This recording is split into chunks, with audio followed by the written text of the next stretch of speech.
S-Cross review. The outgoing Suzuki SX4 S-Cross wasn't a car imbued with much drama or excitement. It launched looking suspiciously like a MkI Qashqai, offering a similar bunch of skills, but costing the kind of money new that the Nissan commanded on the used market. It was a sensible buy above literally everything else. But lasting over 8 years on sale, longer than the usual 5 or 6 year lifespan typical across the industry, it clearly did a solid job for Suzuki. Nevertheless, the new one is here and looks more beguiling. Advertisement page continues below. It ain't pretty, but which crossover is? Rivals like the Peugeot 3008 and Hyundai Tucson have proved a bit of aesthetic bravado can go far in such a crowded segment. The latest S-Cross isn't quite in their league, but for once it might warrant a second glance as you stroll past. In the words of Suzuki itself, the car now looks right. What's new beyond the styling? Actually, not a huge amount. Suzuki's kept the recipe intact, offering the new S-Cross with the same mild hybrid powertrain as the outgoing one. It sees a 1.4-liter turbocharged petrol engine, which Suzuki calls Booster Jet, making us think it was named by a toddler on Bring Your Child to Work Day, with 128 brake horsepower per 173 pounds FT peaks driving either the front or all 4 wheels, depending on spec.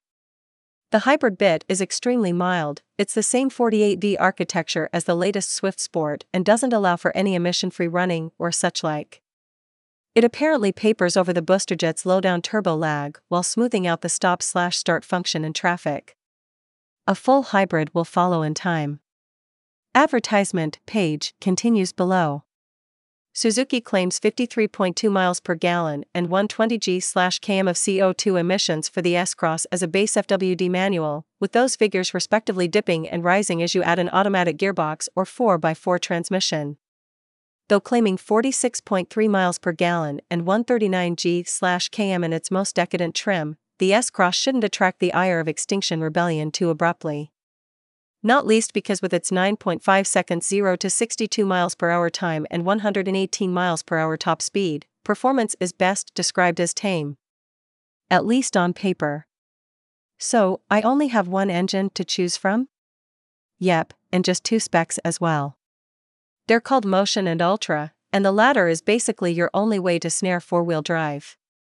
The Motion costs £24,995 and comes with very few blanked-off switches.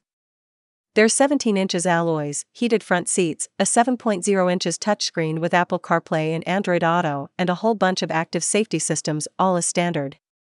The only options boxes you can tick are for metallic paint, £550, or the Auto box, £1,350.